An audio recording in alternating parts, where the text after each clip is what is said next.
So from here, okay, mount position. My partner's playing what we call defense. I'm going to slide you back 3 hip escapes. So go 1, go back, follow me. That way, 1, 2, 3. Okay. My partner's playing what we call defensive mode. So he's in here.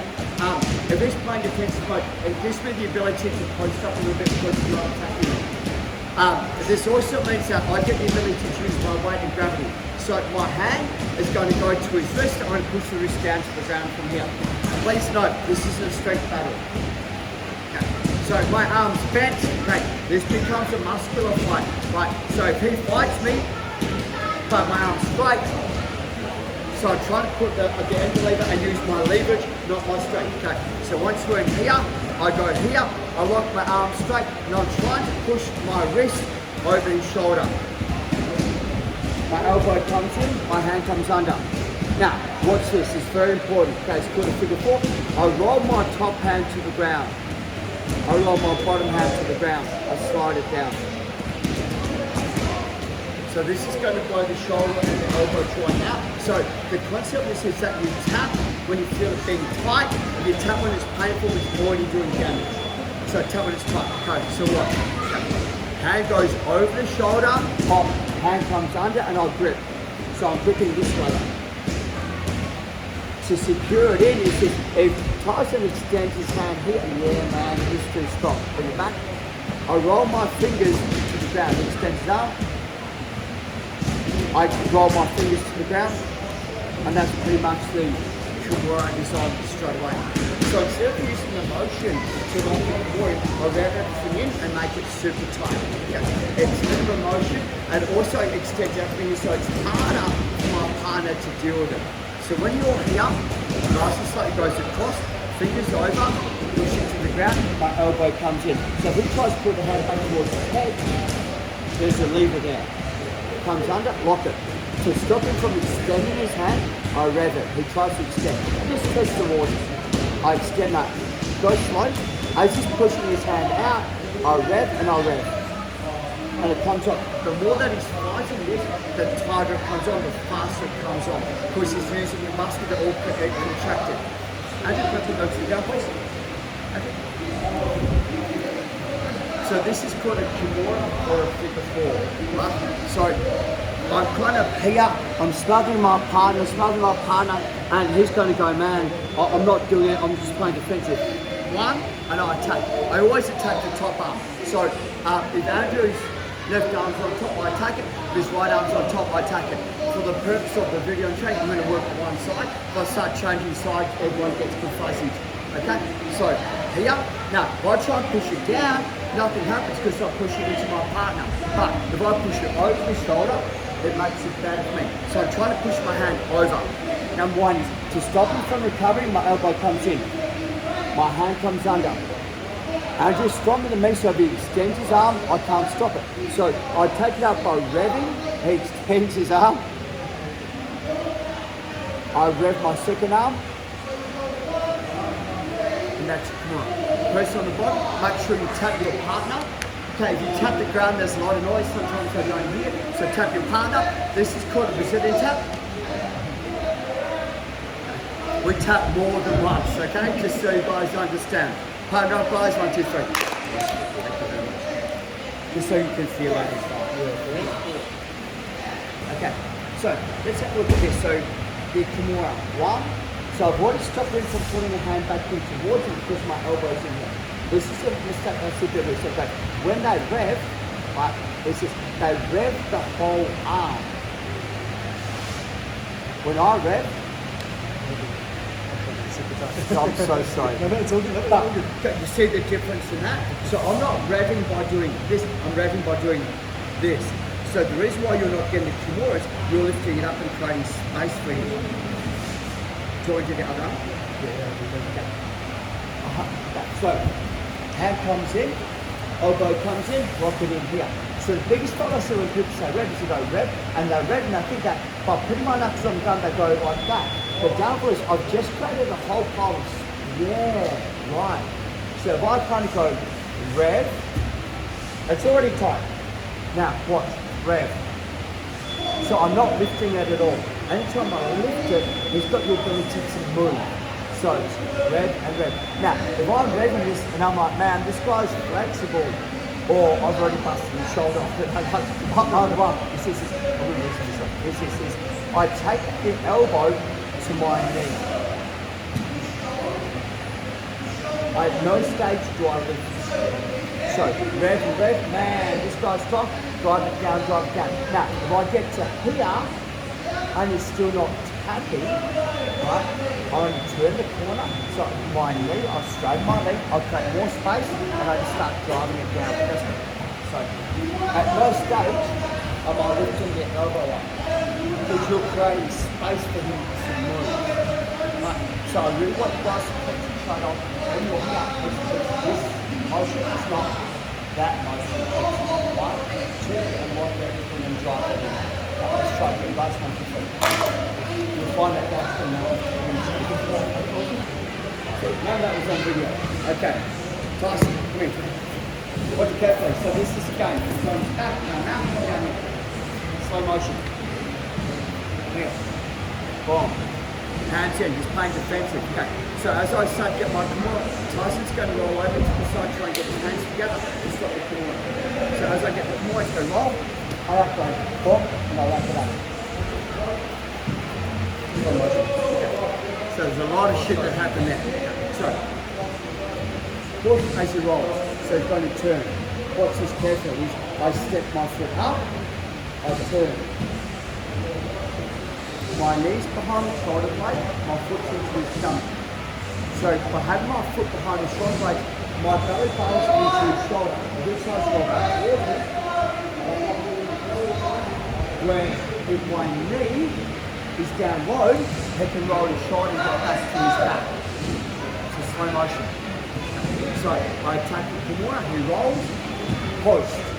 My knee goes to the shoulder blades, I roll my foot up and I sit here. I'm just going to wrap you up. Now my partner, he keeps down to way up past this, I go like this.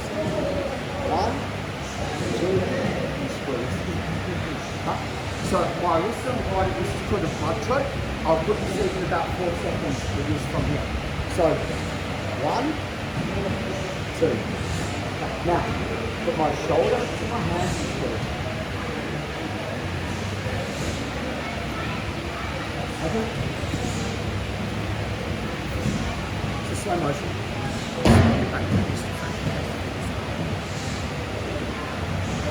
As I'm attacking the Kimura, he's going to roll to the fingers. So he's going to try and grab his hands together to stop it.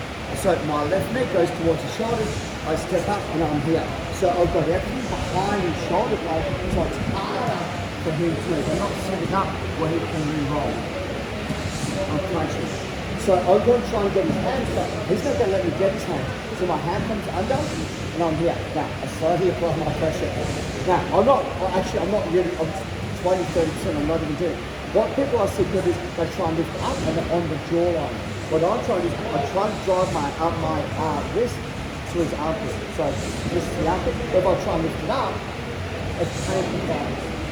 So in here. And now what most people don't do is, holy shit, that hurts, I'll stop it. Now we have our hand up, because he's going to bring his hands in. So the first part, 1, 2, and with this, yeah, so here, 1, 2. I'm going to show you what happens, we're going to go slow. Is I extend my right elbow, and I throw my right shoulder forward. I extend my right elbow, I throw my right shoulder forward, and I dig everything as hard as I can into the mat. Turn my partner over, boom. My hand comes in, so if he comes to the front over, I've got his arm caught underneath, my hands around his neck, my hips gone heavy to block him out, and I just simply choke. So that position, belly down, extremely hard to grip, and because his hands are caught here, it's really hard for you to get your both arms turn. And so when you come up, I just see that choke even deeper. It's a really hard position to be in.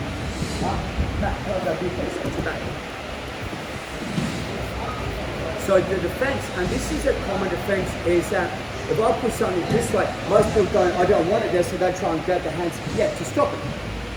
Human nature. No, we're too scared of letting go of shit. Okay. So as I go here, he turns. Now watch carefully. My knee goes behind the shoulder blades, my foot comes in, and I sit here. So everything's super tight. He doesn't want to go belly down, so he's going to kind of fight me a little bit, but I've got my weight onto him, right? So it's quite easy. My hand comes underneath the jaw. I get onto this and I squeeze just a little bit. No one likes this, something super nice. So 1 and 2. Okay. Drive my elbow high. Drive my shoulder, drop under. Now what I'm doing with my hands, I'm pushing his hands deeper. Look what happens. Alright. He's laughing because we're friends. And once you're in that position, guys, like you don't have to do too much. You know, it's a really nice way just to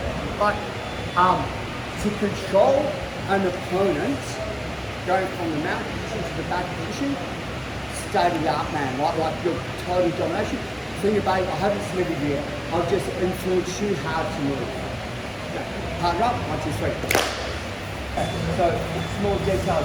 When we start to do this attack systems, you've got to remember about creating space and taking space away. Right? And it's really important that when we do this, that I have an idea about where I want to go and how to manipulate my partner to put it into that. Right? And this is a real hard thing to understand. Toss the go down this. Can I be facing that way? So on your side facing that way. So think about this way. So I'm on the cross body mount position from here. I'm doing my choke. So if I keep my chest up off my partner and I squeeze, what happens? If I keep my chest in and I squeeze. So when I'm choking someone, I want pressures on both sides. The biggest thing I said was people go here, they go, I'll lift, and there's no choke. And I've created space for you to be able to move. So once I'm here, this is, I go drive in, and now my hips do my work, my hips start to drive forward. The customer reacts. Because I'm taking the space away. Now, fold the hand in, take the belly down. Now, man, this guy's so strong I'm having trouble.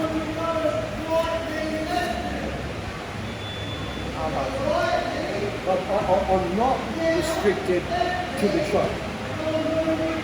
But the choke is a far better option because by missing the armbar, you've got the ability to move and to attack and to do stuff to me. If I have the choke, I miss the choke, I'm still on top of you. Right? And I'm not talking necessarily about the street, I'm just talking as a normal jiu-jitsu tournament and roller, you want to be on top controlling your partner. You don't want to be underneath. You know what I mean? You want to be on top of the crushing. So inside. So from here, so this way, this way, squeeze. Okay, the other way is weak. So my wrist, here, squeeze, drive in, cut 1, cut 2. If my choke hand's underneath, I'm going to have a hard time doing it. So I always want to make sure my choke hand is on top. Feed the hand, squeeze the choke, finish. Yep. So the art of choking is that we take the space away from our partner and choke them. So I want the pressure going forward and I want the pressure coming underneath. Let's try that last one.